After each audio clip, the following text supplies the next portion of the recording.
سلام، به برنامه مناظره ما خوش آمدین. امروز یا امشب روز یا شب حسابگیری و حسابدهی دو شریک قدرت و دو رقیب قدرت همزمان به مردم بود. بسیار زیاد تشکر میکنم از تمام مردم افغانستان که از گوشه گوشه افغانستان هزاران سوال را در ارتباط به زندگیشان، مشکلاتشان با ما شریک ساختن و خواستار از این شدن که ما پل ارتباط بین شما و بین نامزدا شویم. آقای عبدالله تشریف آوردن، مناظره خود شروع میکنیم.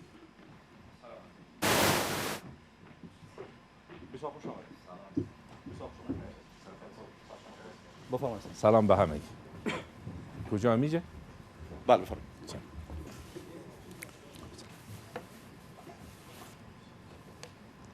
ما برنامه‌های دو رقیب انتخاباتی را در مورد 5 سال بعد و تاثیرگذاریش بر زندگی شما که مستلزم مکس بر گذشتهشان بود، مستلزم مکس بر کارهای گذشتهشان بود و مستلزم نقدهای شما بود و بررسی می‌گرفتیم. البته این برنامه طرحریزی شده بود که دو دکتر و دو شریک قدرت و دو رقیب قدرت با تجلی و نماد دموکراسی به هر پرسش شما چی سخت باشه چی نرم باشه پاسخ بگویند و بتانند برنامه‌های خود تشریح کنند و جلب اعتماد بکنند. متاسفانه دقایق قبل یا لحظات قبل ما خبر حاصل کردیم که دکتر غنی نامزد انتخابات ریاست جمهوری طی یک اعلامیه این مناظره را کنسل کردن و دلیلش گفتن که جناب دکتر صاحب عبدالله برنامه نداره.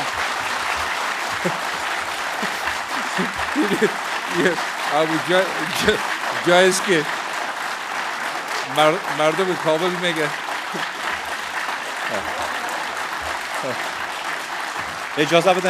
اجازه بدن شروع کنیم. عجب.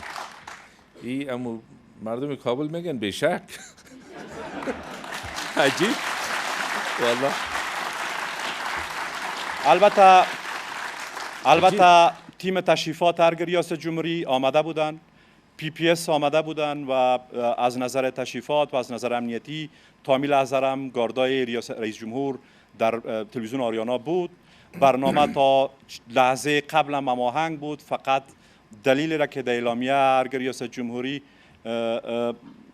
پخش کرده به او اساس مناظره را کنسل کردن و قسمی که ما قبلا گفته بودیم یک شرط ما همی بود که اگر یکی از طرفین نمیایه ما میزش خالی میمانیم و فرصت میتیم با رقیبش تا صحبت‌های خود و برنامه‌های خود تشریح کنه. بسیار زیاد خوش آمدید میگم جناب دکتر صاحب شما را و بحث را شروع میکنیم. پرسش نخست را از البته قبلا هم گفتم که پرسش‌های ما مجموعاً پرسش‌های مردم است که از طریق رسانه‌های اجتماعی با ما شریک ساخته بودند. پرسش نخست از هر دوی تانی بود که 5 سال حکومت وحدت ملی فقط به نام وحدت ملی شکل گرفت، اما در حقیقتش وحدت ملی متزلزل شد، وحدت ملی از هم پاشید و 5 سال تمام شما دو شریک قدرت جز دعوا و جدل در حوزه سیاست افغانستان نتانستین کارکرد مثبت را به مردم ارائه کنین. حالا پاسخش مشخص و اگر احتمالاً وضعیت انتخابات به یک بنبست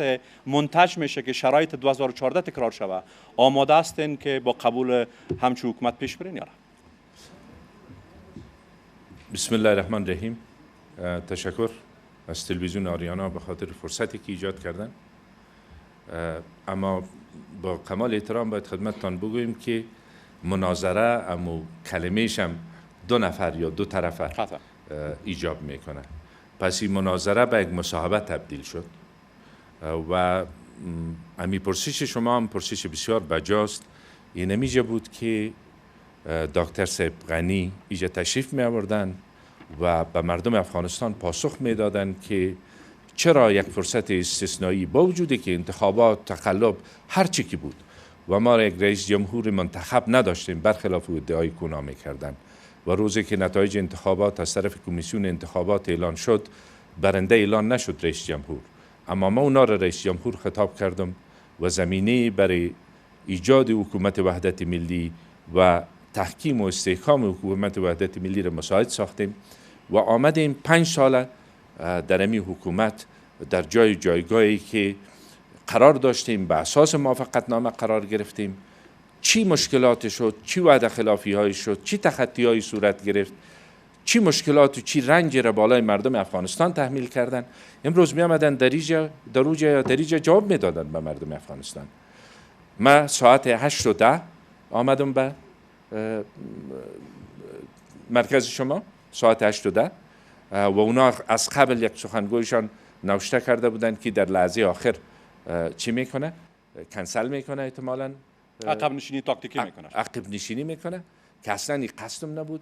شما میدانین که وقتی شما تشریف آوردین با آقای حسنیار، من چند هفته قبل به همراهتان وعده گذاشتم که در فاصله 1 هفته هر وقتی که به دکتر غنی مساعد است، در 1 هفته رو به شما وقت دادم، تو 1 روز معین نکردم، هر روزی که برش مساعد بود بیای استاد میشین. بارها گفتیم که در مناظره با ما استاد شده نمیتونه، در میدان رقابت هم شما میبینید. این اولین گریزش است. گریز بعدیش هم شما بعد از انتخابات میبینید. باز اجازه بده. دو وقت میراث سردار یعقوب خان باز تکمیل خواهد کرد. حالا اجازه بده.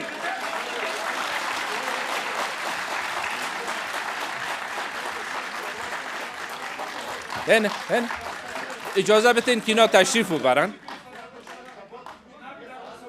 اجازه بدین. اینا لطفاً چک نکنید، اجازه بدین ما صحبت کنیم. دوستا آقای عبدالله، حالا با این وجود تصور میکنین که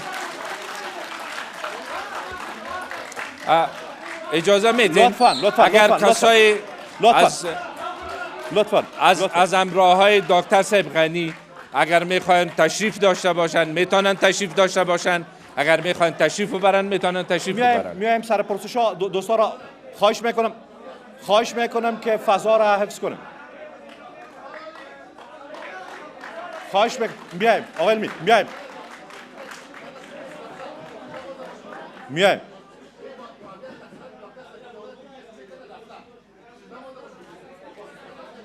حالا بحثی است آقای عبدالله، پرسش مایی است که بحث اتهام ها یک دلیل بود که آقای غنی اینجا نامد و گفت که آقای عبدالله جز اتهام وارد نمیکنه. ببینید من براتون میگم اجازه بدین.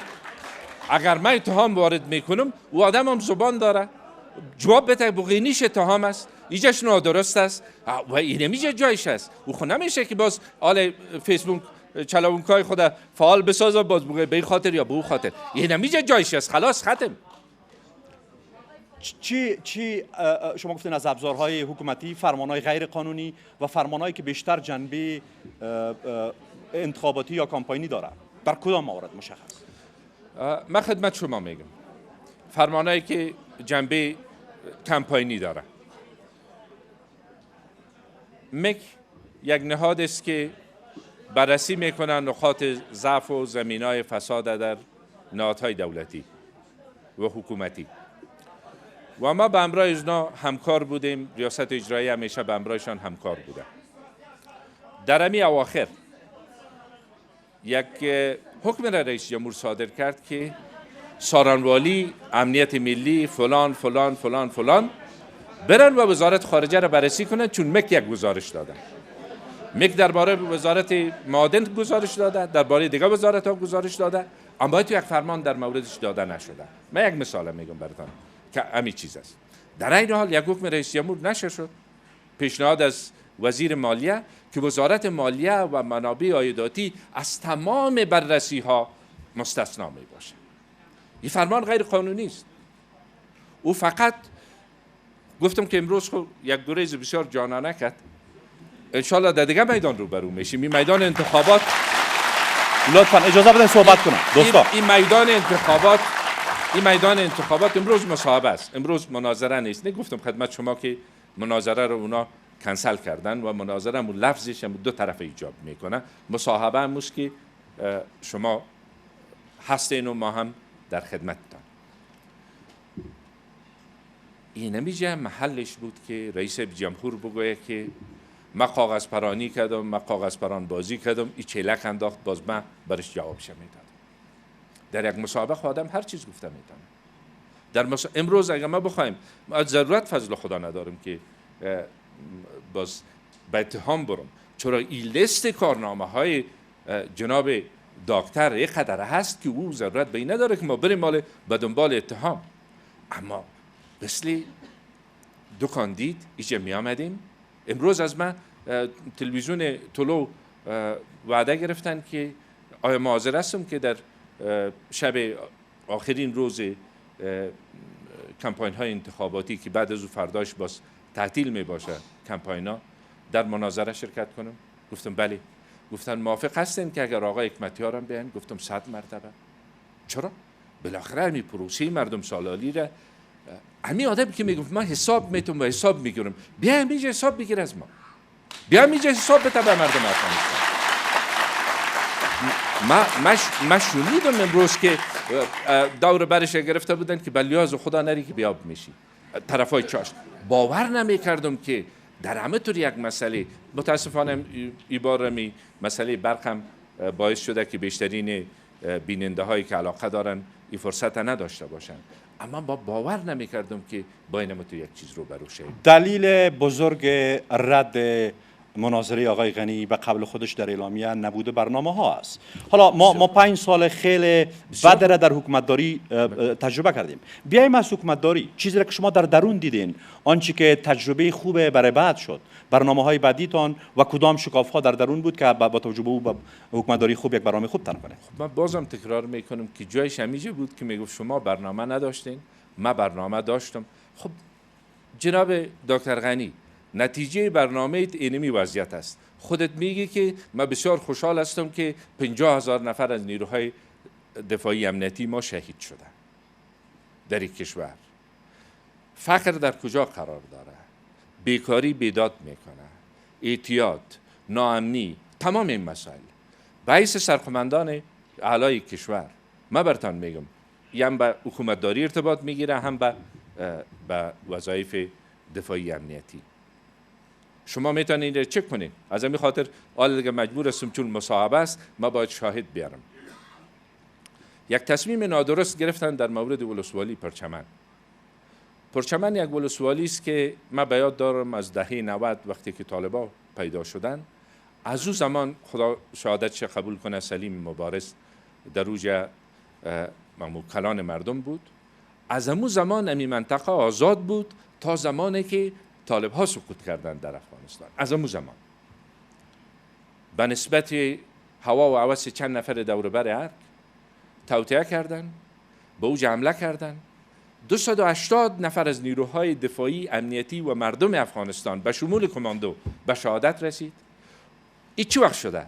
این در زمان شده که مشاور امنیت ملی رئیس جمهور آقای اتمر بود و به من گفت که من بعدتر که پرسان کردم که اقدام در شورای امنیت چی نشد، فیصله نشد، در سرقماندانی اعلی فیصله نشد. خودت در جریان بودی یعنی؟ گفت من نبودم. تاوان از این کی میته؟ این مردم افغانستان 280 نفر به شهادت رسیده و امروز هم بخش از ولسوالی تحت تصرف طالب هاست. یک ولسوالی که همیشه آزاد بوده در 20 و چند سال گذشته. ما چند بار من مثال حکومتداری را میگم. همین نفر که رقمش خوشش نامد، این داره از وزارت جدا کو، او از اوجه جدا کو، او از اوجه جدا کو. باز که یک آدمایی که با مو ترتیبش کار میکنن و مو اهدافش پیش میبرن، باز بر از اونها اداره نو ایجاد کو. سعی کنین دم خود دستگاه ریاست جمهوری چند اداره ایجاد کردن، به خاطر نفر چند اداره از بین بردن. چند مسئول امنیتی و دفاعی تبدیل شده. این سر امنیت افغانستان تاثیر داشته. جنابی که جایش خالی است، او بیا حساب بده امروز به مردم افغانستان. لطفاً اجازه بده صحبت کنم دوستان. این بچه خودت نیست که در میدان چی میشه. در میدان دفاع میکنه، از جمهوریت دفاع میکنه، از جمهوری اسلامی دفاع میکنه، از حق مردم دفاع میکنه، از سلامت افغانستان دفاع میکنه. این فرزندای اونمو که اینمی مردم بیچاره است که به یک لقمه نان حلال محتاج هستند، اما فرزندشان میره دفاع میکنه از این ارزش‌هایی که مردم افغانستان به او قربانی دادن. در بخش اداری اگر جلو نمی گرفتیم وزارت مخابرات و تکنولوژی را مربوط به ریاست احصایه می ساختن. اگر جلو نمی گرفتیم که در او باز چه هم مخالفت کردن، همکارای بین المللی هم با او مخالفت کردن. یک طرح 40 صفحه‌ای را اینمی وزیر مالی نازدانه اینمی ترتیب کرده بود برای از اینکه 8 میلیارد دلار افغانستان قرضه بگیره، گفته دیگه ما با کمک‌های بین المللی چی نداریم. در جلسه GCMB میخواستن او را مطرح کنن، جامعه بین المللی، همکارای بین المللی برش گفتن که این چیزا ما موافقش نیستیم و جلسه GCMB جلسه برای طرح پلان اقتصادی وزیر صاحب مالیه یا غنی 2030 2030 2019 را خوب جور کردی، کال 2030 را بر ما جور میکنی. این یک قصه نیست، یک مسئله نیست. اطرا را به کجا رساندن، نفت چی کردن، اداره را کدام وزارت، اینا گفتم در سطح کلانش. هر نفر باید بره امروزی 3 نفر باید بره مصاحبه کنه برای اینکه ولسوال شوه یا امر اداری ولسوالی. به همین رقم اداره پیش میره. قماندان امنیه خود تو بگذار یک سیستم را در داخل وزارت ایجاد کو، هر نوع سیستمی که هست با اون سیستم تو متکی باش، از اون سیستم برات نفر معرفی شود. یک پرسش خیلی جدی مردم عمومی است آقای عبدالله. بله. چیزی که ما در فیسبوک روان کردن. بله. شما شریک 50% قدرت آقای غنی هستین. حالا بسیار موارد را اگر آقای غنی مسئولیت میگیری یا مسئولیت به گردنش انداخته میشه، حضور شما به عنوان 50% شریک قدرت چی تاثیرگذاری را برای جلوگیری از این فاجعه که شما مطرح میکنید بوده؟ تا اندازه‌ای که ممکن بود. من قبلا هم یادآوری کردم. اما در جای دیگه در این کشور ما انتخاب تفنگ گرفتن و به شقیقه مردم تفنگ چرماندن نداریم. او را مردم افغانستان قبول نداره و در یک جای باید بحث باشه. من یک وقت اعلان کردم 3 سال قبل که کسی که توانایی بحث نداره و شنیدن استدلال نداره او لیاقت ریاست جمهوری را نداره. اما انتخاب ها بر ما بسیار کم بود. نظام سقوط میدادیم. ما کدام دعوای زورمند بودن نمی کنم، اما اینقدر گفته میتونم که اگر خدا نخواسته ما به این فکر می بودم و من آدم نمی بودم که دردی مردم دیده بودم، رنجش دیده بودم و در بین همی مردم کلان شدیم، یک آدم بی مسئولیت می بودم، این نظام امروز وجود نمی داشت. خب این را به کدام قیمت کردم؟ به قیمت از دست دادن امراهای خود، به قیمت از دست دادن کسایی که امرای ما امراهی کرده بودند، از ما پشتیبانی کرده بودند و توقع داشت. شما ببینید در بخش اقتصادی سکتور خصوصی در چی وضعیت قرار داره امروز. او سکتور خصوصی که امراش خوشوبش داره به اصطلاح، او کارش جور است، هیچ مشکل نداره. اما نتیجه اینمی رقابت ناسالم با سکتور خصوصی چی شده؟ بیکاری مردم، فقر، فرار سرمایه و همین. مثلا کجا؟ کیها؟ مثلا براتون میگم یک واحد حمایت اداری امور، یک واحد جور کردن و یکی از اقارب آقای دکتر غنی مسئولش است. یک وقتی گفتن امی تصدی بنایی چی شود؟ احیا شود. با این همه موافق بودیم و تصدی بنایی یک تصدی دولتی بوده، در جایی میتونست که موثر واقع شود، اما به قیمت ورشکست ساختن سکتور خصوصی نه. در جلسات تدارکات ملی متوجه شدیم که تعداد زیاد قراردادها چون او بخش دولتی است، او میره به می واحد ارزیابی و به می تصدی بنایی، در حالی که تصدی بنایی قدر ظرفیت نداشت که قراردادهای بسیار متنوع را بگیره. این مسئله را من در روجه مطرح کردم. اما در این زمان 14 میلیارد افغانی دمی واحد از طریق همی واحد و تصدی بنایی به مصرف رسیدن. خب در یکی از جلسات ببخشید جزئیات هست اما میخوایم روشن بسازم قضیه را. کمیسیون تدارکات ملی مسئله قصر دارالمان مطرح شد و از گلخانه را هم خدمتتان میگم. قصر دارالمان مطرح شد چون یک کارهای صورت گرفته بود و انتقادهای هم باز پشترش بود که این قصر با اون معیارایی که باید هست ساخته نشده. اتفاقا در این روز دکتر صاحب اشرف غنی مریض بودن و از من خواستن که ریاست کنم جلسه تدارکات. در جلسه تدارکات من مطرح کردم که یک بار کاری که امی اداره واحد حمایه اداری امور کرده امی کار بررسی شود در قصر دارالمان که آیا با معیارها هست یا نه.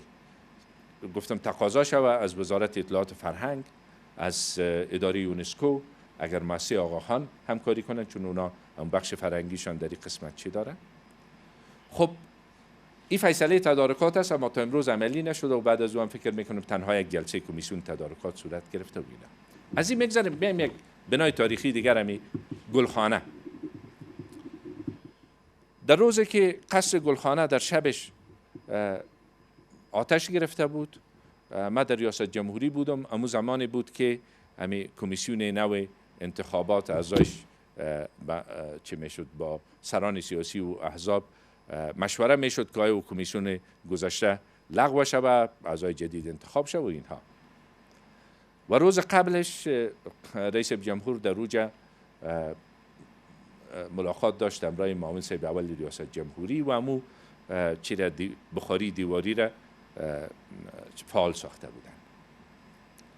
آقای دانش حضور داشت که من شنیدم که قصر شب سوخته اما جزئیاتش نمیدانستم. از دکتر صاحب اشرف غنی پرسان کردم که چی شد؟ گفت گلخانه سوخت اما میز امان الله خان نسوخته. گلخانه سوخت. چی شده؟ گفت که امی سقف ازیره از موادی که استفاده کرده بودن عایق نبوده و بخاری دیواری که آتش شده در او بعدی سوخته. اما قبل بر او چی بود؟ هر روز سر میخوردیم این قصر ایجاره خارجی ها با 5 میلیون جور میکردن، واحد حمایوی وفی صاحب بخیر با 5 لک جورش کرده. با 5 لک جورش کرده. این خلاص شده. امروز میریم دوجه صبح میریم. دمی روز اولی که چی شد؟ قصر در گرفت. خب بازی آشنای ما خو یک شهرت دیگه هم داره و شهرت هم چیز او کمال خودش است که برش چی نکرده تو که مراد کرده باشه تو مشهور ساخته باشش. او است که فراموش هم میکنه و متاسفانه که راستم اگر دروغ پیدا نشه گاهی شاید گفته باشه. اما 3 روز بعد دیدم گفت که یک کس دیگر یکی از دوستای دیگه خدا یاد کرد که اونا گفتن که نه این قصر که سوخته یک قصه دیگه بوده. امی چیا سیما را یا لط شده و ایره اما جاندارایی که پوش سیما میخورن اونمونا خراب کردن. بعدی شارتی کرد و در گرفته خلاص شد. حال امروز او روزا به ما خوشخبری میداد که این قصر پس دوباره جور شده. باز ما شما میبینیمش موارد کلانتر موارد کلانتر بس کابل بانک شما از آقای فیروزی گفتین بله. چند بار بله. و بس قیصری با عنوان بله. کسی که بله. غوغای کلان بله. نسبت به زورگویی بله. از او شد. چیز برعکس شد. حالا آقای قیصری آزاد است، عملاً از یک تیم حمایت میکنه و آقای فیروزی همچنان. چقدر شما خود مسئول عنوان میکنین با عنوان شریک در ارتباط به نقض حاکمیت قانون و در ارتباط به سطحی نگری با مبارزه با فساد اداری؟ در جایی که گفتم که اگر یک روز قضاوت شود از طرف مردم میگن امی اردوی زی در حکومت بودن و مردم یک قضاوت میکنن، مثل قضاوت مردم از زیر سوال نمیبرم. مردم افغانستان حق دارن.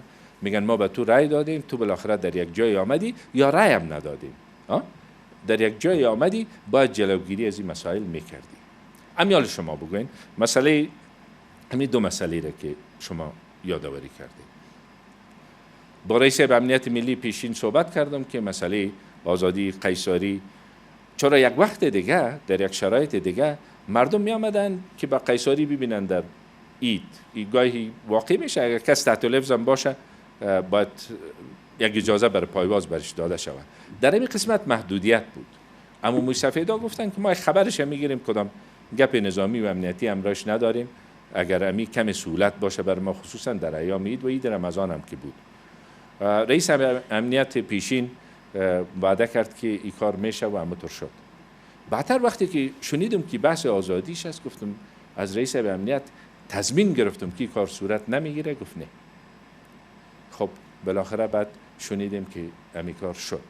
این امیال شما در همینجا در این موقعیت قرار داریم و در اینم تو با اینم تو یک وضعیت شما شریک هستید.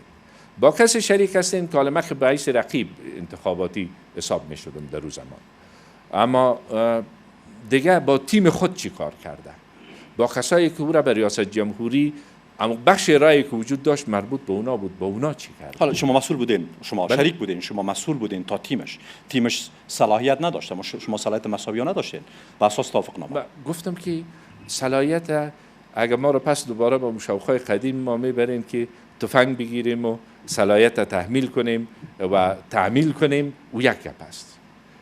یک طرف باشه که به مردم افغانستان که امروز قربانی میتن در دفاع از نظام امی کمترین احساس مسئولیت نسبت به او بکنه، به می قانون اساسی که هر روز به او با اتکا به او خودم میگه که من رئیس جمهور برحال هستم و امروز امو اعلامیه 2-3 روز قبلشانم شنیدین که گفته که یا دیروز بود که گفته که به اساس ماده چند و چند قانون اساسی امیست.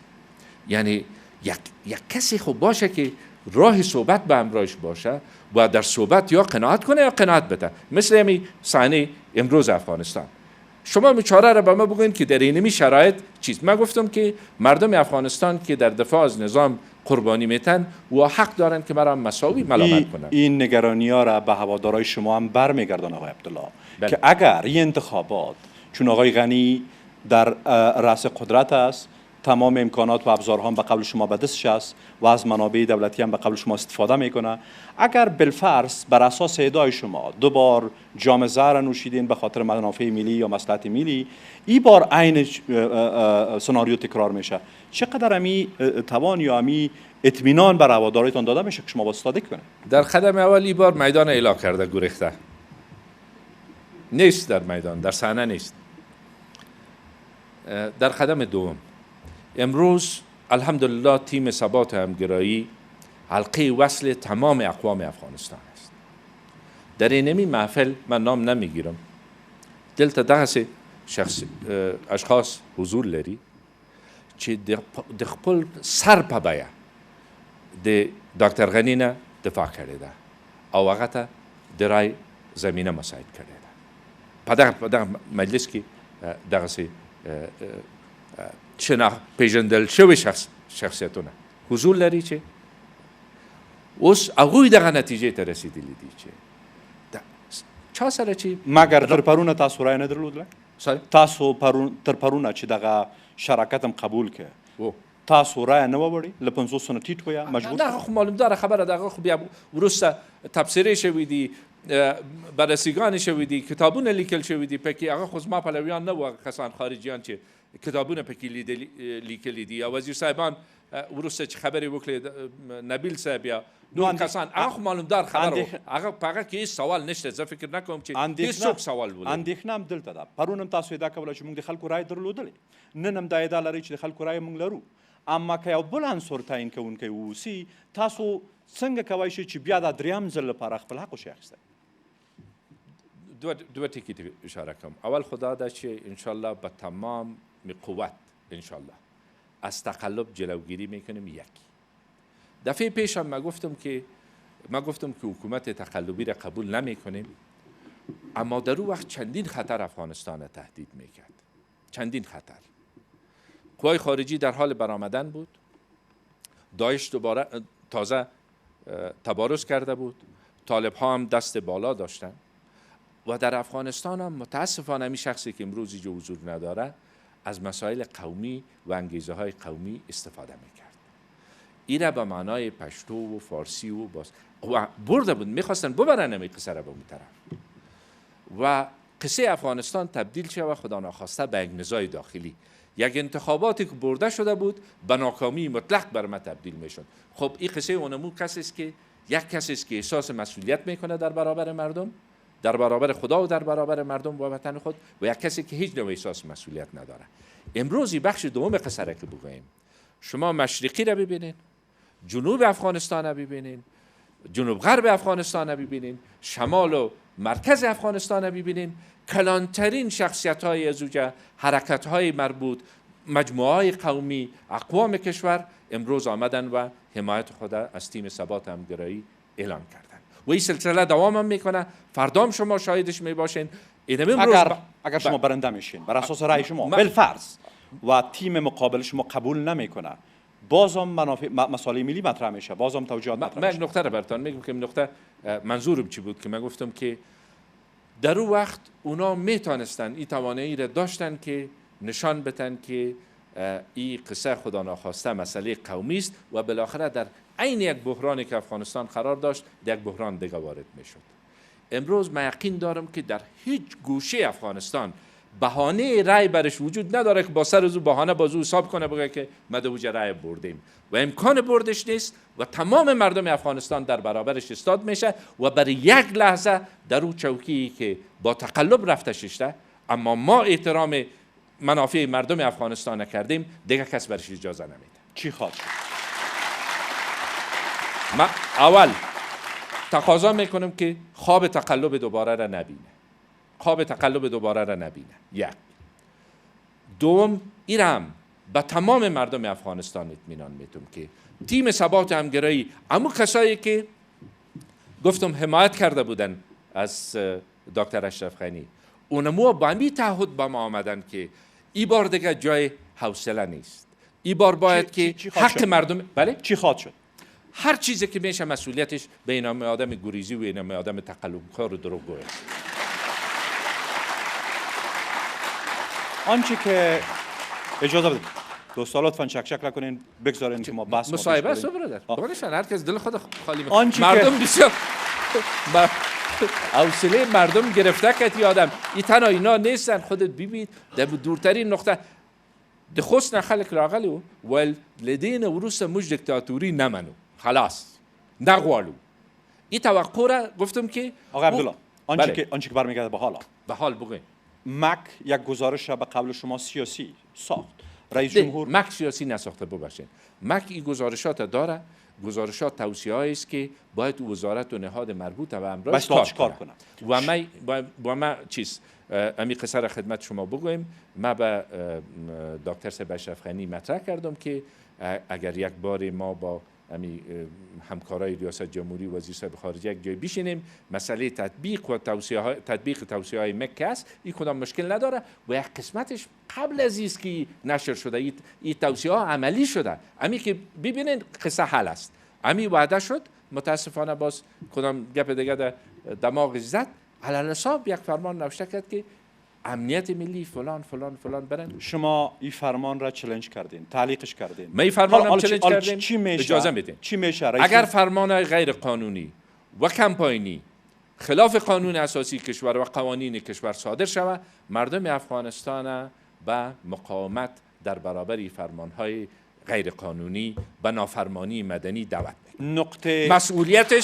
مسئولیتش به قانون شکن است، مسئولیتش به قانون گریز است، مسئولیتش به خراب کردگر نظام و نظم مملکت است. نقطه قابل نگرانی اوج تنش در روزهای اخیر حکومتداری شما است و این سوالا به خاطر ازی کردم که ما از موضوع دورم نشیم که اگر قرار باشه در 50% قدرت یک مقدار کارهای میشه که به قول بیشتر شما خون مردم ریخته میشه. ولسوالی ها حالا در این وضعیت چقدر ممکن است که باز در روز انتخابات بتونید من گفتم که خدا ناخواسته مردم افغانستان مال دعوت به کشت و کشتار میکنیم اما نافرمانی مدنی در برابر احکام غیر قانونی اجراعات غیر قانونی یه حق شهروندی است. قانون اساسی کشور ما به اجازه داده. دیگه او خیال را که در روز ششته و فرمان صادر میکنه و فرمان غیر قانونی ما حکم غیر قانونی گفتیم وقتی این کار میکنه دیگه وقت از او گذشته. تصور دعوت مردم به نافرمانی های مدنی هم وجود داره. این سناریوش بشه اگر تکرار ببینین از کیست که نمیدانه که یک تنه در برابر صلح و برنامه صلح در افغانستان استاد شد و مانع تطبیق برنامه صلح شد. آیا صلح اولویت اصلی مردم افغانستان نیست؟ یک طرف این مسئله است، یک نقطه. خب این هم مردم افغانستان گذاشتن به حال خود، گفتن هر وقتی که فرصت آمد انشالله انتخابات، نتیجه انتخابات چیز خواهد بود یا یک تیم خواهد بود که باور به منافع ملی می داشته باشه، نه باور به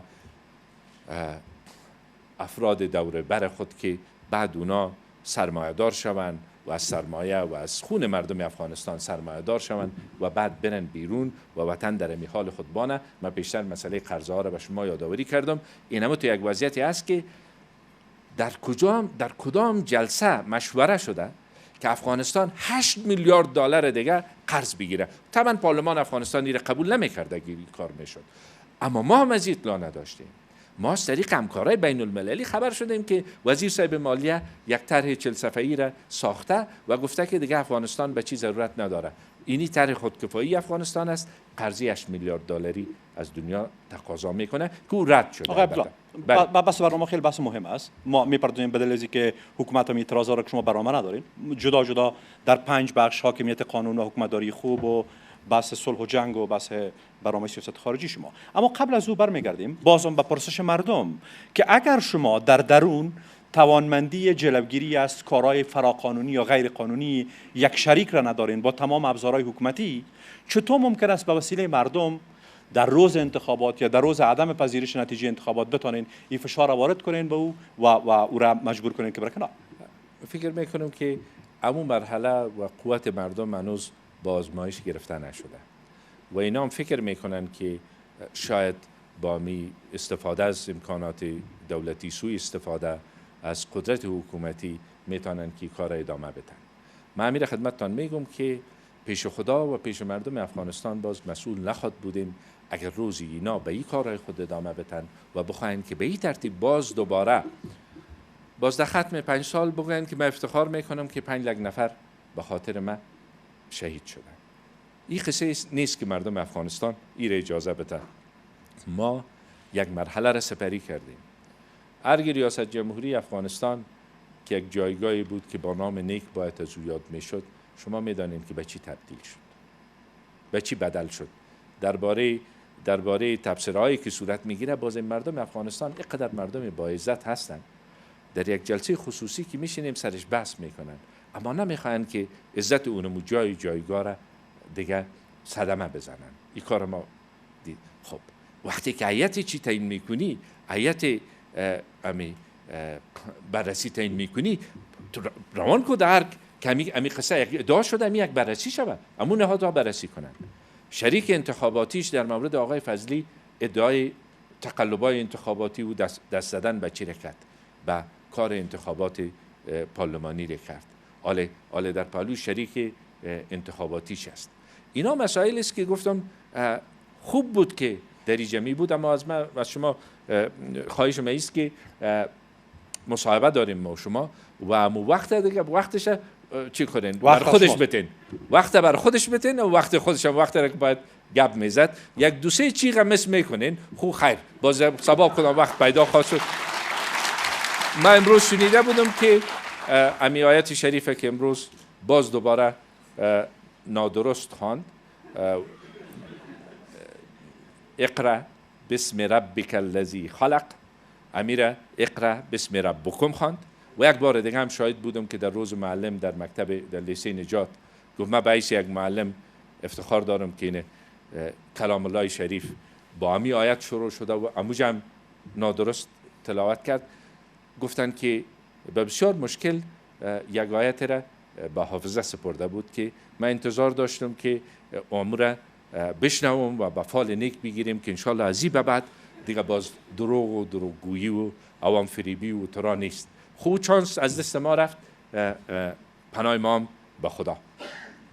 میمانه سر مصاحبه، وقت مصاحبه را به من اندازه بگیرین که نصف شوه که شما همونطور با حوصله باشین از اول تا آخرش رو بیننده ها. دوستا هم اجازه پرسش خواهد داشتن، اما قبل از او روی برنامه حکومت داری قبلا ما پرسش مطرح کردم که چی چیز تجربه قبلی شما برای یک طرح خوب برای حکومت داری بعدی هست؟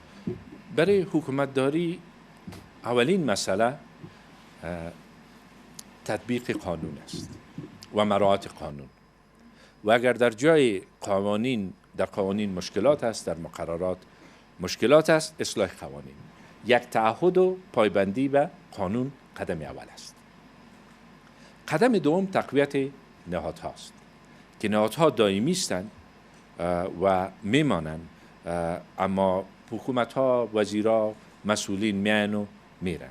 این مسئله دوم. نکته سوم است که اداره موازی ایجاد کردن هیچ وقت در افغانستان نتیجه ندادن. مسئله چهارم است که تطبیق قانون بالای همه یکسان. یک مشکلی که ما داشتیم این بود که من یک بار دیگه هم گفتم که من هیچ وقت انشاءالله خدای پاک حاضر و ناظر اعمال و نیات بندای خود است و مردم افغانستان هم قضاوت میکنن و وزیر صاحبا همه حضور دارن. همین روزی که انتخابات گذشت می وزرای محترمه بدیدی که شما با ما بودین در کمپاین یا نبودین ندیدم. وکلای پارلمان افغانستان نمایندای مردم افغانستان هستند. تعدادشان از رئیس جمهور در اون زمان، از کاندید امو زمان حمایت کرده بودند، اما اینطور نبود که دروازه برش بسته باشه. در یک ولایت افغانستان بوده که رای هر چی که بود به هر ترتیبی که رای گیری شده بود. ما چند هزار رای گرفته بودم، برای دکتر اشرف غنی چند لک رای آمده بود. اینطور نبود که او دروازه بسته باشه بر روی مردم. آمدیم سر نقطه اساسی ترین مسئله برای موفقیت حکومتداری و حکومتداری خوب ثبات سیاسی است. تیمی که امروز انشالله ایجاد شده خودش نمونه ثبات سیاسی، نمونه اجماع سیاسی است. یک روز گفت که اجماع سیاسی ضروری است، دیگر روز گفت سیاسیون از کار رفته خلاص شده. اینال اینیجا مردم افغانستان، من که شب و روز به امرایشان سر و کار دارم، به این نتیجه رسیدن که به یک معیارای نو برخورد میکنن با بحث انتخابات افغانستان. فاصله بین مردم و حکومت وقتی که وجود داشت، هیچ کس ادعای حکومتداری خوبه کرده نمیتونه. نقش مردم، تفکیک قوای ثلاثه، نقش پارلمان کشور، احترام به استقلال قوه قضاییه، هر کدام از اینا عوامل هستند که کمک میکنه به حکومتداری خوب. حالا بحث ایجاد یک اجماع سیاسی در یک حالت بسیار بحران، یک قسمت از سیاسیون حکومت را دور زدن و ما این مثال را در بحث صلح افغانستان دیدیم با طالبان. حالا شما چطور ممکن است یک پراگندگی محض در رویکرد و در افکار سیاسیون افغانستان را بتانین به یک نقطه وصل در حکومتداری خوب شکل بدین؟ امی من دعوای کدام کمال زیاده نمی کنم، اما میگم که مردم خودم میشناسیم، اما عنعنه و رواج و امیگاپایشان بلد هستیم. در بین اینمی مردم خود کلان شدیم. ما از یک جای شروع کردیم، از جوانی امروز رسیدیم به اینمیجا. ما توقع زیر نداشتیم که من رئیس اجرایی افغانستان برای مردم افغانستان باشم، اما انشالله امروز من مطمئن هستم که برای مردم افغانستان تیم ثبات همگرایی حکومت تشکیل میده. یک فاصله است که ما طی کردیم. مردم افغانستان ابو شخصیت هم همیشه حضور داره. در قصه انتخابات های قبلی است گفتن همی کلانای قوم، اتفاقا همون کلانای قوم با حمایتشان روزای قبل از ما اعلان کردن، گفتن کلانای قوم دعوت کردیم که بیاین و اعلان حمایت کنن. اول خوب همی ترتیباتی که پذیرایی و قدر برابر نبود، پس آن گفت که امرای از اینا این رقمی گفت چی کرد؟ یک مثال بسیار زنده است.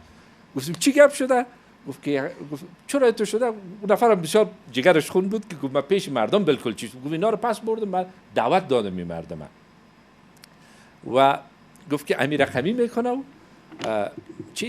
چی گپ شده؟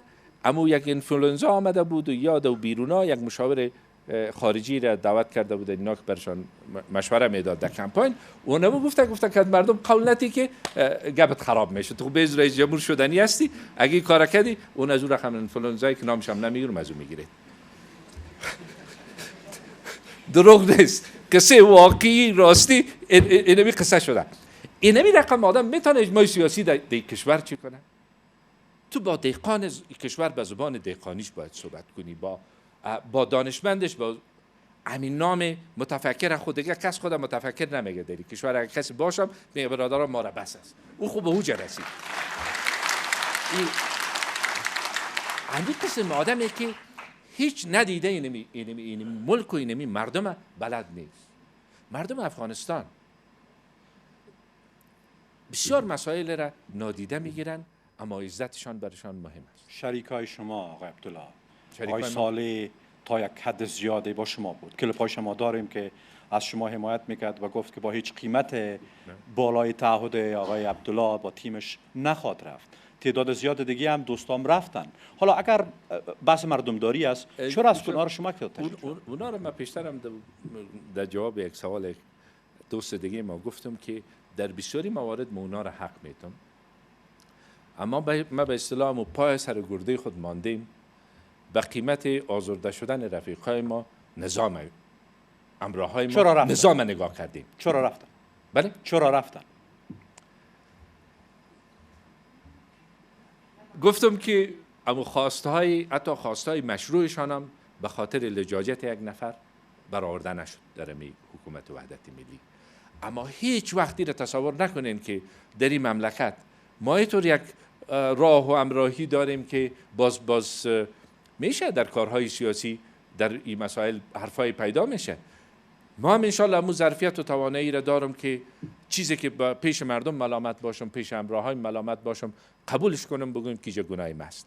و اونا هم انشالله اینقدر قضاوت دارن که در وقتی که در بین دو انتخاب قرار بگیرن که یک نفر که وقت فرار کرده تا یک نفر که استاده است و میگه که من هستم، من از شما هستم، از این مردم هستم، خدا به یک گوشه افغانستان متعلق نمیدانم، به یک ولایت افغانستان متعلق نمیدانم، یک ولایت افغانستان تبعیض در برابرش ندارم و امروز مردم افغانستان انشالله روزافزون به این نتیجه میرسن. اما دوستایی که آزرده هم شدن انشالله که غیر قابل علاج نخواهد بود. اگر بریم یک گام عقب، حالا حکومت وحدت ملی شما گفتین به عنوان یک بار بزرگ برای منافع ملی پذیرفتین و این حکومت که خود شما هم گفتین در کامپاین هم گفتین که مردم را به سطوح آورده خیلی کاراش، ناکامی ها، نارسایی ها، قانون شکنی ها، دوگانگی ها، رویکردهای متفاوت در یک قضیه.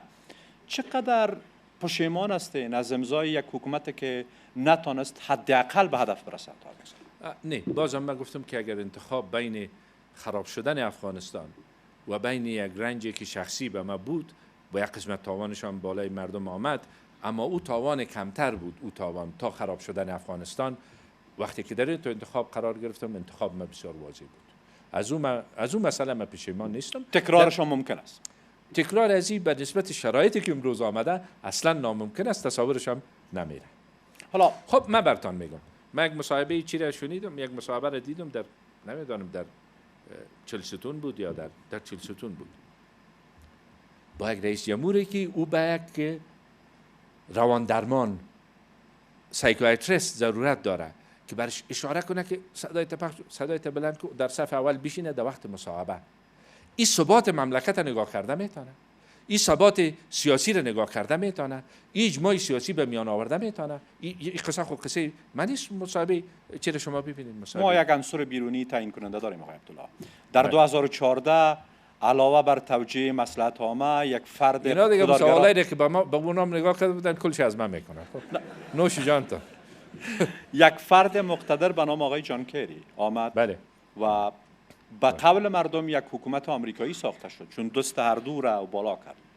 حالا ایالات متحده آمریکا یک موقف گنگ داره فعلا.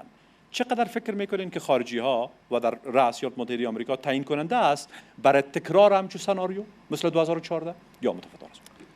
یک تجربه 5 ساله را مردم افغانستان هم داره، جامعه بین المللی هم داره. ما حفظ روابط خوب به خاطر منافع ملی کشور با شرکای بین المللی ما یک ضرورت منافع ملی کشور می‌داره و در این راستا شناخت کافی وجود داره. اما وقتی که در انتخابات صحبت میکنیم انشالله امید ما به یاری خداوند بزرگ و برای پاک مردم افغانستان است. اونها هم اگر تجربه کرده باشن نتیجهش دیدن و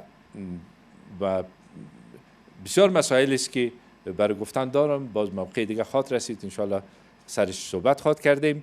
اما همه قدر خدمتتان میگم که در حفظ روابط خوب با شرکای بین المللی، هم ریاست اجراییه به حیث یک مقام و هم شخص خود ما به حیث کسی که تجربه سیاست خارجی کشور را داشتیم و تعهد ما به منافع ملی کشور هیچ وقت زیر سوال نبوده، ما نقش خود داشتیم. بحث صلح و جنگ که تیم شریک شما مطرح میکنه یک بحث خیلی جدی است.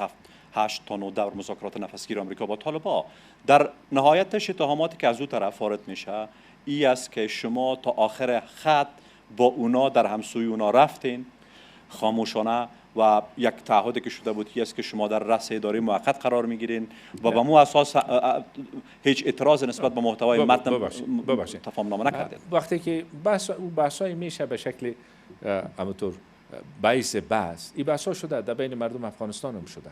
ما با کلانای کشور دیدیم و میگن که اگر طور یک بحثی به میان بیاید شما مطرح هستین. این رو شنیدیم. اما منشأ تصمیم گیری ما، منشأ حمایت ما از برنامه صلح اونمو رنج است که مردم افغانستان میبره شب و روز، اونمو درد است که مردم افغانستان تحمل میکنه. این برای یک کس شرم است که اگر بگوید که چون من در یک چوکی در یک مقام قرار دارم، اما اگر صدها نفر روزانه این طرف او طرف کشته میشه پروا نداره. من یک نکته را باز تکرار میکنم که او را به خاطر ازی که صلح اولویت مردم افغانستان بوده، صلح د افغانستان د خلکو لومړی توب ده. ما چې دا اعلان وکړ مخکې که یو ورځ پاتې انتخابات ته فرصت د واقعي سولې پیدا شي، زه د انتخابات او د ریاست او د هغه نه تیر یم، په دې کې زه هیڅ شک نه لرم. که یو ورځ پس له انتخاب کېدل نه فرصت د سولې پیدا کیږي، هغه شی ضرورت ده د افغانستان. اوس چې متاسفانه په دغه وضعیت یو، څومره طالبان ملامت دي، نور پکې کسان پکې څومره ملامت دي، د امریکې چې دا برنامه شروع کړ په کومه طریقه باید شروع کړی وای، په کومه طریقه باید یو ځای ته رسولی وای، په دې کې ډېر قصې شته. خو د سولې په هکله زه هېڅ شک او تردید نه لرم او په دې کې هم زه شک نه لرم. رئیس صاحب جمهور خپله وویل مخکې ول چې که 3 میاشتې پس له انتخاب کېدل نه هغه شي د سولې فرصت پیدا شي، بیا څه کوي؟ ویل چې هغه بیا د افغانستان د خلکو صلاحیت ده، د افغانستان خلکو باید تصمیم ونیسي. نیت معلومه ده او زه هیڅ شک هم نه لرم که همدا اوس زمینه د واقعي صلح، هغه سولې باعزته سولې چې ټول افغانانو ته د منل وړ. باعزته سولې نه څه؟ باعزته سوله پکې هغه کسان چې سولې ته راځي د هغوی عزت هم خوندي او پاتې برخه د افغانستان حقوق خوندي، عزت خوندي. دغسې نشي چې بیا خدای ناخواسته یو بل مرحله د جنگ ته لاړ شو، جګړې ته لاړ شو. آیا دا مرحله باعزته سوله و دا تړون چې امریکایانو طالبانو سره امضا کول کنه؟ هغه خو یوه برخه د خبره و، د خبرې وي چې امریکایان طالبان سره خبرې کولې. هغه وخت چې افغانان سره په سولې باندې په فرصت، هغه فرصت ته ټول منتظر وو، خو فرصت هغه نشو پیدا نشو. هغه وخت به افغانان د افغانستان په استازیتوب، د جمهوری اسلامی افغانستان په استازیتوب هلته خلک به تللی وای، د خپل حقوقو په هکله خبرې کړې وای، د آینده د راتلونکي دپاره د جګړې د ختمېدلو په هکله، د مصالحې په هکله. هغه وخت بیا خبره دی ارګ دا کوي چې د توافقنامې لاندې امارات اسلامي لیکلی و او دا یو سیاسي ادرس غوته کیدای شو. سکنه هم یک توافقنامه‌ای که در اون نوشته شده که امارت اسلامی افغانستان که جامعه بین المللی ایالات متحده امریکا و متحدینش او را به این نام به رسمیت نمیشناسند و به حیث طالبان به رسمیت میشناسند. من فکر میکنم که اینمی جمله نباید مانع ازی شد. اگر امکان تحقق صلح می بود، وقتی که همین چیز دوجه درجه است دیگه مشکل حل بود. در حالی که اعلامیه مشترکی که با دولت افغانستان بود اینطور بود که ایالات متحده امریکا با جمهوری اسلامی افغانستان که ایالات متحده امریکا و جامعه بین المللی و سازمان ملل به حیث دولت قانونی افغانستان این را به رسمیت میشناسه. بعد مسائل دیگه داشت، از جمله ادامه همکاری ها در عرصه‌های مختلف. او مسائل قصه همیست. اگر ما بودم صلحم خوب است، اگر من رئیس جمهور بودم جنگم خوب است، خدا کنه که 1000 نفر روزانه ببره. اگر نبودم هیچ کدامش خوب نیست. اینمی دوره و اینمی چی این 5 سال گذشته را کسی ملاک به این نگیره که چون در 5 سال گذشته به خاطر حفظ نظام همینطور یک حوصله مندی شده، بعدترش هم باز از همینطور اشتباهات کلان هم مردم چشم پوشی یک بازی بسیار عجیب سر قدرت آقای عبدالله. 5 سال تمام دو شریک نتونستن بین خود صلح کنن، چی رسه بیرونی ها بیاین به حکومت صلح کنن. حالا این پروسه چی میشه؟ نهایت کدام راه حل است؟ یا همش شما در مورد کسی صحبت میکنید که همراه خود در جنگ است، همراه پیران خود در جنگ است. خب بیا نمیشه میبود با سیل کاش کی میبود که سیل شما را بکردیم. حالا باز با اینمی آدم ما آمدیم قدرش کردیم، عزتش کردیم، به عنوان رئیس جمهور افغانستان یادش کردیم. اولین کسی که به عنوان رئیس جمهور افغانستان بعد از انتخاباتی را یاد کرد ما بودم. به خاطر از این نبود که ما رای نداشتیم، به خاطر از این نبود که کدام راه دیگه وجود نداشت، راه خوب دیگه وجود نداشت، اما همون زمان یک فرصت بسیار خوب بود برای مردم افغانستان.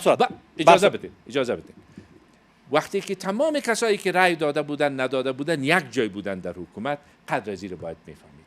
اما او فکر کرد که این کمال خودش است، واقعا نابغه است، واقعا کشورهایی را که در حالت بحران است جور کرده، کشورهای دیگر هم جور کرده، تمام از این گپا را کرده، اینا آمده و این مردم افغانستان هم خوش باشن که آمده. کلی چیزا را من به تمام اینطور ناگاهانه نبود که من نشناسم، چرا امی شخصیت نشناسم. از روزی که در اداره یک اداره هماهنگی بود از کمک‌های سازمان ملل، اولین کسی را که استخدام کرد بچه‌ش بود، دومش خانم اول بود. این ثبت است، این سند است، مستند است.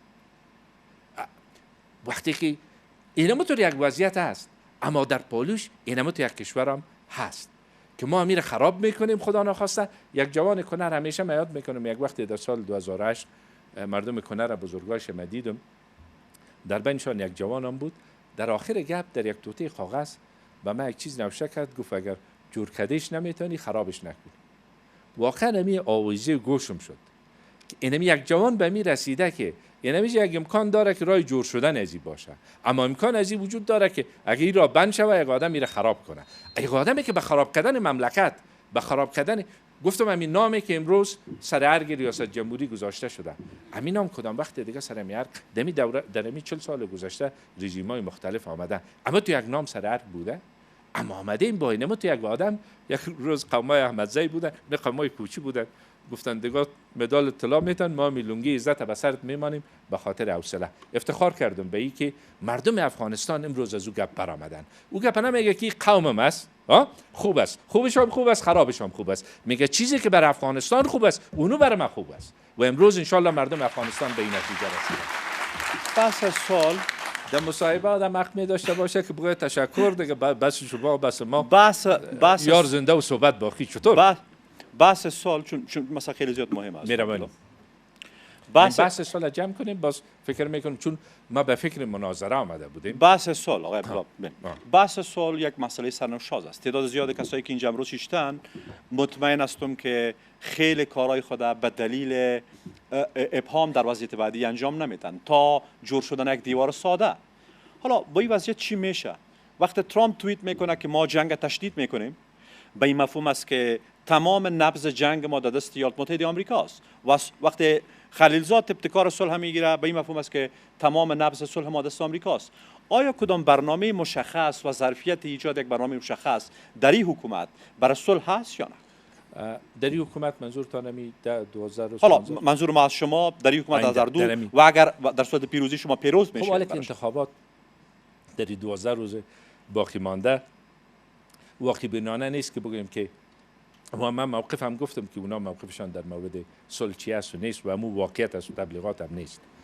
و یک قسمت حمایتی هم که از مردم افغانستان ما کسب کردیم به خاطر قد و اندام ما نیست، به خاطر از این است که ثابت شده که یک فرزند مسلمان و افغان اینمی کشور است و در اینمی کشور میخواهد که خدمت بکنه و مردم افغانستان حمایت میکنن. بحث صلح، ایالات متحده آمریکا یک کشوری است به افغانستان کمک کرده، خیر ببینن که از کمک‌هاشان مشکور هستیم. صلح هم اولویت مردم افغانستان است. اداره ایالات متحده آمریکا در یک موقعیت قرار میگیره که به کوشش‌های صلح انرژی بیشتر میده و جدیت میکنه. برای ما بیس مردم افغانستان امی لازم نیست که از این بیس یک فرصت استفاده کنیم بگیم که ما در افغانستان امی را به نفع افغانستان تبدیل کنیم. امی فرصت را که اونا جامعه بین المللی همه میگن که بیاین که افغانستان بره بالای کشورهایی که تاثیر دارن، اونا چی کردن؟ امی تاثیر گذاشتن، تشویق کردن اونا را، بازارت ها تهدید کردن، چیزهای مختلف واقع شده. این خو قصه امروز است. اما انشالله که خدا خواسته باشه این تیم ثبات و همگرایی که این نقطه وصلم که میگم هست، یک نقطه اصلی پیوند امی چیز است. یک، صلح اولویت است. دو، حق مردم افغانستان هم باید دفاع شود، حقوق شهروندی دفاع شود. در اینمی جایی که اینمی ما خودت قرار داریم ای به قربانی بسیار بزرگ مردم افغانستان بدست. در صورت پیروزی حقوق زن، حقوق بشر، قانون اساسی افغانستان و نمادهای دیگه معامله نمیشه. اجازه بده، در قانون اساسی افغانستان یک وقت ما کمپاین میکردیم، در بیس اپوزیشن بودیم، ائتلاف تغییر امید، خود ما خواستار تعدیل قانون اساسی بودیم. طور مثال میگم قانون اساسی افغانستان اگر جای قابل تعدیل باشه که زمینه زندگی صلح‌آمیز با عزت در جمهوری اسلامی افغانستان با حفظ حقوق شهروندی را مساعد بسازه که ما در صلح با همدیگر و با دیگران زندگی کنیم، چرا نه؟ و اگر قرارهای سختگیرانه تر طالبا باشه، حالا بالاخره هیئت افغانستان، هیئت جمهوری اسلامی افغانستان که میره مذاکره میکنه، اونموجه میره، اونموجه جایش است که بحث بکنه. یک طرف قاطعیت خدا، عزم و اراده خدا، نیت صاف خدا، صداقت خدا باید ثابت بکنه در اوجه که ما صلح میخوایم. از هیئت ما این نمیره توقع داریم به نفع افغانستان، به خیر افغانستان، همین چیز. از طرف دیگه اوجه بحث میشه، اوجه صحبت میشه. بحثی نیست که باز در پشت درهای بسته صورت بگیره. بین هیئت افغانستان، هیئتی که تمثیل افغانستان بکنه، تمثیل افغانستان امروز بکنه، میشه میره با طرف دیگه که نامش طرف طالباست صحبت میکنه و بحث میکنه درباره آینده کشور. اگر اونا باز لجاجت کنه و باز نخواهند که از این فرصت هم استفاده کنه، یک بحث جداست. لجاجت یعنی چی؟ لجاجت به این معنا که یک شرط و شرایط را بانند که دیگه گفتگوی چی نداشته باشه. هیئت افغانستان وقتی که میره بدون قید و شرط وارد مذاکره میشه، اونا هم بیان بگن که اینمی وطن ماست، دینمی جا ما میخوایم صلح بکنیم، در کجا ما باید که چی بیاییم، اما به اصطلاح کوتاه بیاییم، در کجا طرف مقابل باید که نرمش از خود نشان بده. اگر اینمی عزم و اراده در دو طرف وجود داشته باشه، من شک ندارم که چیز. اما اگر نباشم، در یک طرف نباشه، معنیش این است که مسئولیت ما خلاص میشه، در این طرف بگیم منفصل نشد، باز یک گپ دیگر هم دو وقت پیدا کنیم، حالا ما رای مردم رو بردیم، دیگه صلاحیت به ما مردم نداده که ما صلح کنیم. نه، مردم افغانستان در هر نفسی که میکشن این صلاحیت به مسئولینی که احساس مسئولیت میکنن، احساس وطن دوستی و مردم دوستی میکنن، این صلاحیت داده که برای صلح کوشش بکنن. 900 طالب با یک امضا رها میشه. حالا وقت سربازای وطن خون خود در جنگ با طالبا میریزانن و تفسیر از دوست و دشمن ندارن، یک شاک خیلی کلان در صفوف نیروهای امنیتی افغانستان است. تعریف دوست و دشمن و رویکرد صلح با طالبا یا با مخالفین مسلح افغانستان از نظر عملی چی چیز میتونه به عنوان این نقطه شوه که این طرف ما بتونیم خط کمربند دفاعی خود قوی کنیم و اون طرف ما بتونیم به صلح برسیم؟ گفتم که همونطور که کوشش برای صلح وظیفه و مسئولیت ماست، دفاع از مردم هم وظیفه و مسئولیت ماست. این نقطه را یادآوری میکنیم. امی ارقامی که 900 نفر رها شد و نشد، اینا ارقام چی نیست، دقیق نیست. در جای مواردی است پیش ما آمده در گذشته، در اواخر خو جلسه شورای امنیت ملی هم دایر نشده. مثلا آمده یک با جرم همکاری اتهام یا جرم همکاری با طالب به محکمه هم رفته و از دوره حبس رو خودم پوره کرده، محکمه هم اما حکمش تایید شده، اما او در زندان است. چرا بخوایم که این کار صورت بگیره؟ چرا؟ یعنی در این قسمت ما چیستم که باید اینمی اگر این قدم ها باز خصوصا این کمک میکنه به این که یک اعتماد پیدا میشه، از زندان در زندان نگاه کردن مردم چی به دست میاریم، در حالی که روزانه 100 نفر دیگه هم شهید شده میره و مردم بیگناه رنج میبرن. تمام فرصت‌های افغانستان، شما فکر کنین که اگر جنگ در این کشور نمی بود واقعا و فرصت صلح مردم افغانستان می داشت، زندگی مردم افغانستان امروز فرق میکرد، متفاوت می بود. این منابع سرشار طبیعی، این نسل جوانی که با استعداد، با فرصت و موقعیت خوب استراتژیک و اقتصادی، تمام از اینا رو که سر به سر بکنی، این فرصت‌های استثنایی است که افغانستان داشت و ما مسئولیت ماست که از جنگ و اقتصاد جنگ و بعد از اقتصاد بعد از صلح حرکت کنیم. اما کل شما پیشتر هم اشاره کردین، تمام چیزا به اختیار مردم افغانستان متاسفانه نیست. یک طرف دیگه هم در جنگ است و کل کوشش‌ها باید در امی مسیر باشه که زمینه را بر صلح مساعد. برای من جالب است آقای عبدالله، زمانی که ما 100مین سالگرد استقلال افغانستان را خیلی با شکوه جشن میگیریم و یک توییت رئیس جمهور ترامپ تمام سرنوشت افغانستان را منقلب میکنه، به دگر روی میکنه. صلح و جنگ دست از اوست. با وجود از این چقدر میتونه ما ابتکار عمل به عنوان یک کشور مستقل در سیاست گذاری های خود بدون تاثیر آمریکا کشور کلان داشته. وقتی مردم افغانستان دست به دست هم بتن، وحدت داشته باشند، ما چرا سر ثبات و نام می تیم ما ثبات و همگرایی است، یک هدف است، این تنها یک عنوان نیست که ما بر خود انتخاب کردیم و در این مسیر ما روان هستیم. وقتی که مردم افغانستان متحد باشند، من یقین دارم که اگر خدا نخواسته جنگ دوام کنه، در جنگ هم دست بالا می داشته باشند، اما این آرزوی مردم نیست دوام جنگ. باز تکرار میکنم، وقتی که فرصت بر صلح هم پیدا شود، اینا حرف اوله میزنن. وقتی که یک گفتم که کسی است که با خود در جنگ است دیگه، با پیران خود جنگ میکنه، این باز مردم جمع کرده میتونه که باز بگه فکر کنین که کتی آقای اکبری نتانست صلح کنه، کتی معاون اول خود نتانست صلح کنه، کتی نماینده خاص خود نتانست، کتی دیگه نتانست، کتی کل از یا به جنگ ختم شده امی چیشان، امی معامله.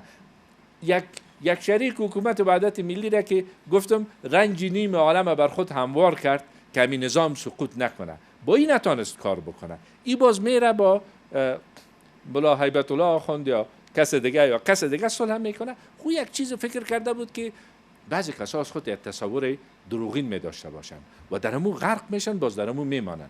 فکر کرده بود که یک فرشته نجات بر افغانستان پیدا شده، کل دنیا هم برای چک چک میکنه، مردم افغانستان هم ایره بابا میگن. و این خوب وعده کرده بود که ملا عمر میبره به جوزجان، جنرال صاحب دوستم میاره به به قندهار، در 6 ماه صلح میاره. یک قسمت حمایتی که از دکتر صاحب اشرف غنی شد به نسبت امی ادعایش بود، چون مردم باور کردن، مردمی که تشنه صلح بودن اینمی گپا رو باور کردن.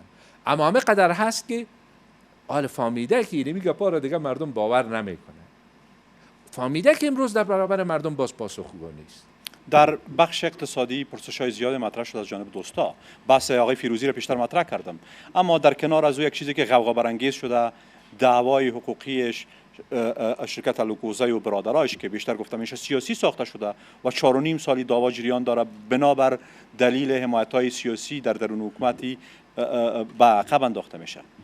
چقدر یک محکمه عادلانه، یک نظام عادلانه در اینجا است تا بتونه سرمایه گذاری ها را در افغانستان حمایت کنه و در آینده چقدر یک زمین هموار حقوقی بر سرمایه گذار جور شود در افغانستان؟ اگر اجازه تان باشه که دو سه سوال دیگه تانم میگیرم، باز اگر درست چه باشه، چون طرف مصاحبه کننده حق داره که طرف مناظره کننده حق نداره که مردم در انتظار بانه و کنسل کنه برنامه را، و مصاحبه کننده حق داره که جمع کنم.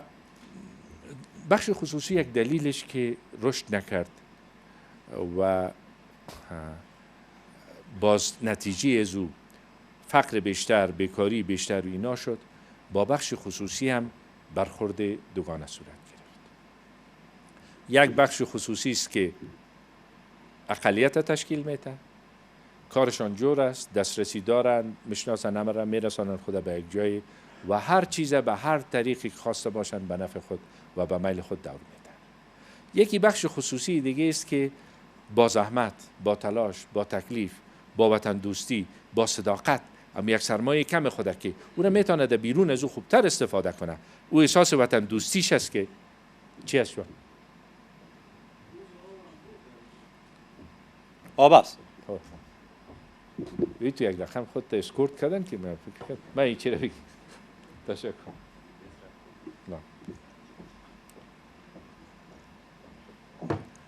یک بخش خصوصی دیگه است که صدایش کس نمیشنوه و ده ها مورد است، خصوصا این بزنس های متوسط و اینا.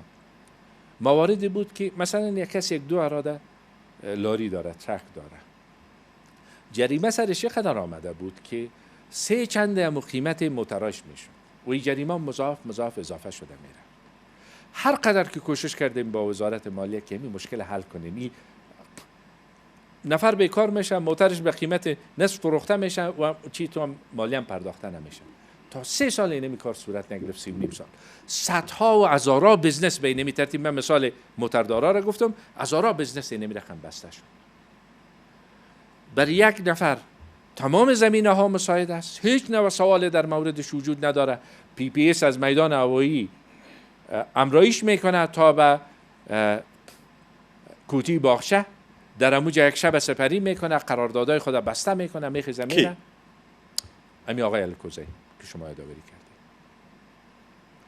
و باز بدعهای دیگه و هزارهای دیگه، باز هیچ موقعی نیست که صدایشان کس نمیشنوه.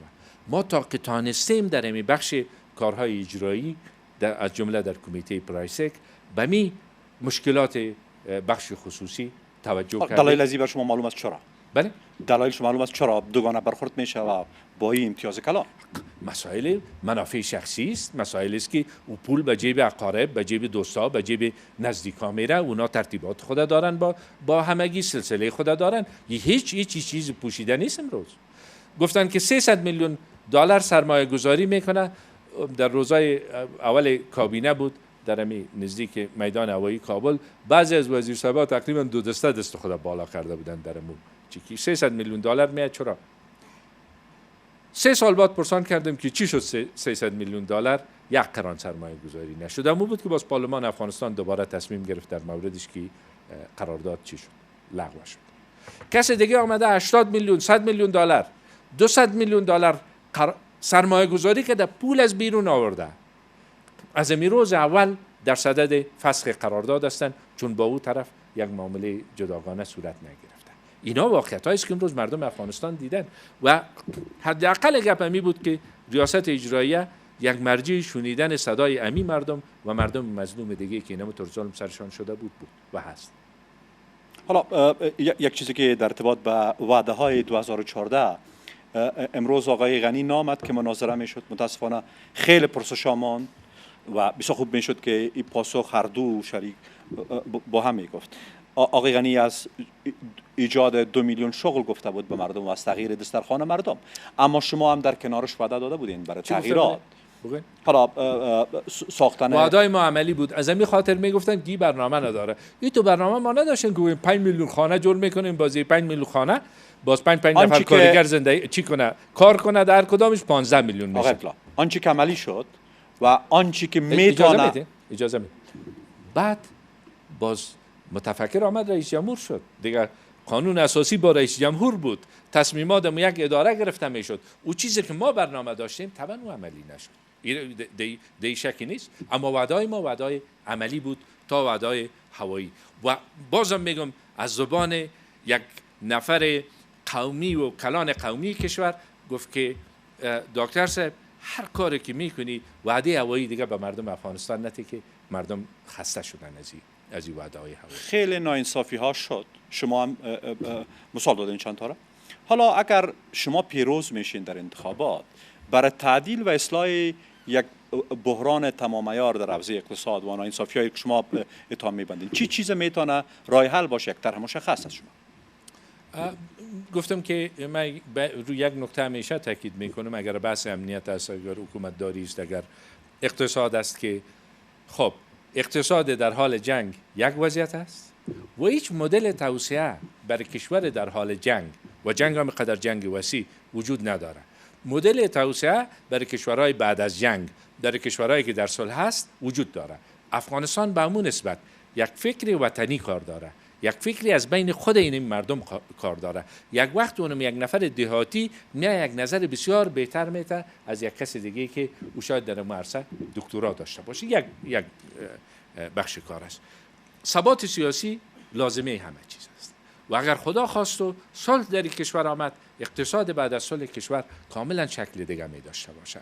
چون افغانستان امروز گفتم که قدم‌های را برداشته.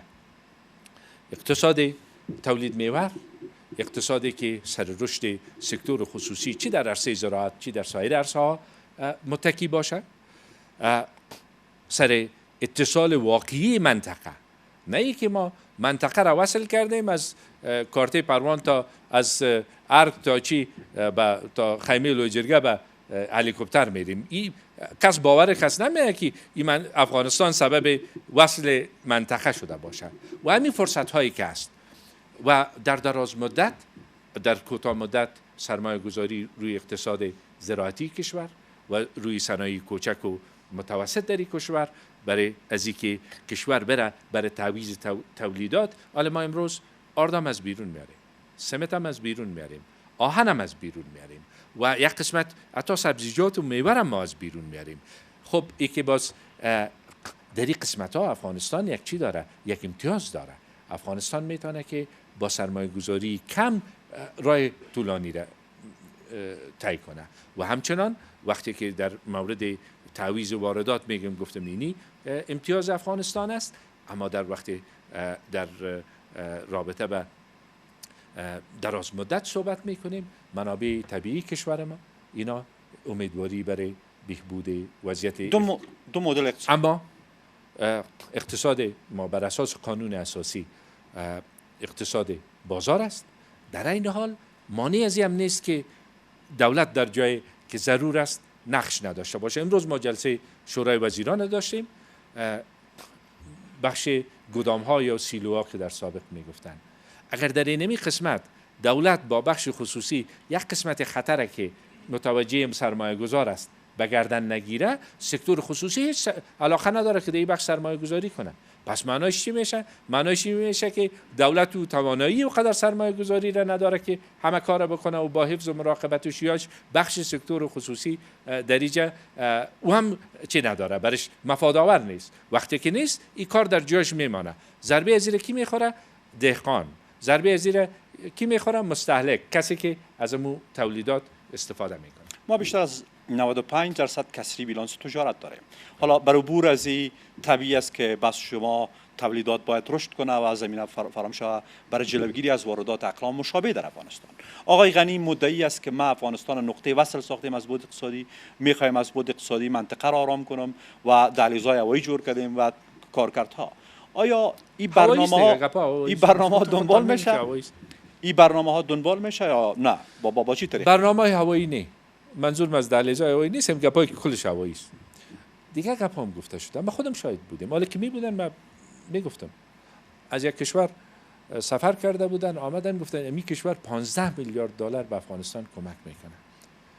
حالا ما هم که دمی کوچه ها قدم زدیم بودیم در می وادی به اصطلاح همین من تحلیل کردم میتونم که یک کشور یک باره چی معجزه شد خودت رفتی اونجا سفر کردی پس آمدی گفتی که 15 میلیارد. گفتم همینطور است؟ بله بخی همینطور است. خب کار با جور است دیگه. حکومت وحدت ملی گفته چی؟ گفته بشر 2 سال پلو چلاو بخوریم. این قسم گپام بسیار شده در اینجا. آمدن از یک کشور دیگه گفتن اونا در زیربنا در کشور سرمایه گذاری میکنه چند میلیارد دلار. ایشه رقم بسیار کلان نبود، رقم جدی گرفتم. اینه باز دنبال کردم در سفر بعدی خود باز با سفیرم کشور قطعا نه. ما در مورد خانه های ارزان قیمت برای مامورین افغانستان یک وعده کردیم که یک چیز کمک میکنیم، همکاری میکنیم. اینمی قصه بود که روز افغانستان گم کرد. حالا چی بگیم دیگه؟ در جلسات کابینه یک روز درباره کره گپ زده میشه، یک روز درباره مکزیکو. او بلیاز خدا بیاد درباره افغانستان گپ بزنیم. اونا خودشون جور میکنن که اونا فلانی اشتباه کرد، فلانی نکرد، فلان.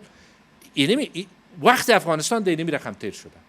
حالا یک دفعه دیگه اینمی است که باز به پول شد یا به هر رقم شد یک چند نفر یک جای جمع کنین که باز به امید از اینکه دوجا باز تقلب میشه. باز اگر تقلب شد باز بگن کنه نفر خوب بود بیز اونم رای دادن. اون نفرام بیچاره صدایشان میبره میگه که یک کارگر 300 افغانی در یک روز مزد میگیره، در یک ولایت رفته بودن 500 داده بودن. 500 که دارن میره یک دقیقه در چوکی ها میشینن، عوام اضافه است، بوتل آب اضافی میبرن اونا در می کمپاینا. میره اونجا میشینه، بعد چند تا چکچک هم یک دو چیغ میشه، چند تا چکچک میشه، باز میگن کمپاین شد. بسیار تشکر. ما گفتم که میگن بسیار خوب. آخرین پرسش آقای عبدالله مطرح کنم. یک بار دیگه از مردم تشکر میکنم که با شرکت گسترده تان هزاران سال را با آدرس دو رقیب فرستادین. متاسفانه آقای غنی در دقیقه 90 تمام هماهنگی شده بود، گارد تشریفات PPS هم آمده بودن و قرار بود آقای غنی بیاید، اما در دقیقه 90 یک اعلامیه صادر کردن.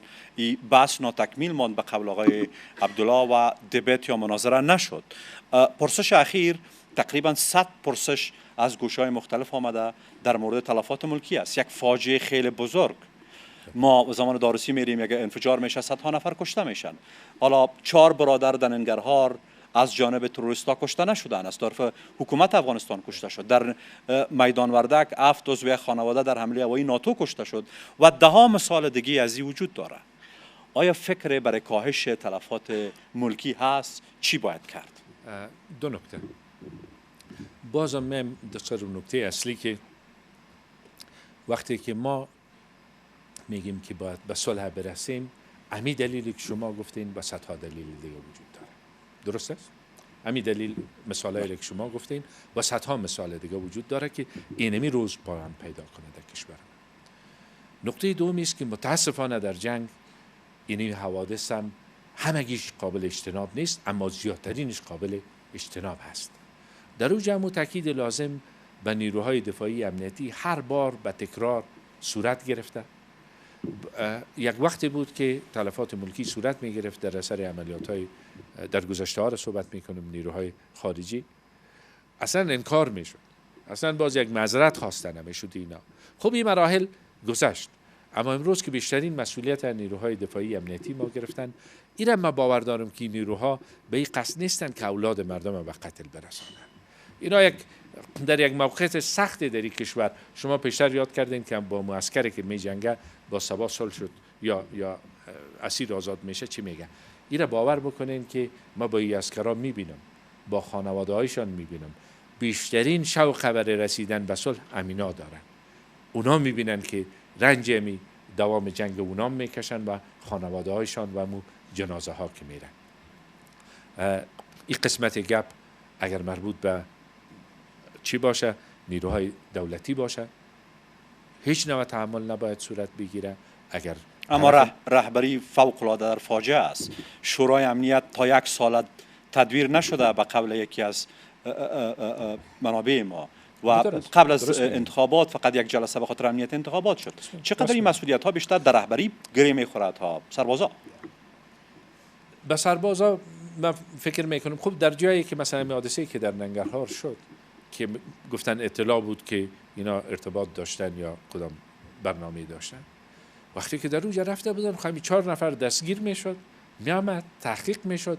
اگر باز بر اینا ثبوتی وجود داشت، ثبوت به مردم ارائه میشد، مردم باز دفاع نمیکنه از کسی که خب وقتی که او گپ باشه، خب 4 تا انتحاری باشه 400 نفر کشته میتونه، مردم باز از او گپ حتی پدرش چی نمیکنه، دفاع نمیکنه. حرف ما در او بخش امی مسئله است. وقتی که هر بار جلالت مآب خود سرقمندان اعلی میگه یک عنوان تنها نیست، این به خون مردم افغانستان است، این باز مو احساس مسئولیتش هم داشته باشه، این باز رایش هم باید پیدا کنه. وقتی که تمام چیزا را با وزیر صلاحیت نمیده، با از او پایانترش صلاحیت نمیده، تمام کار خودش میخواه پیش ببره، تمام گپار خودش میخواه بکنه، تمام مسئولیت متوجه سرقمندان اعلی کشور است که فعلا فضل خداوند. بسیار زیاد تشکر جناب آقای عبدالله از اینکه حضور یافتین.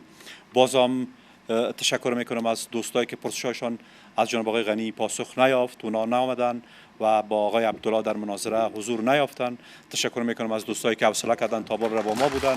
تشکر.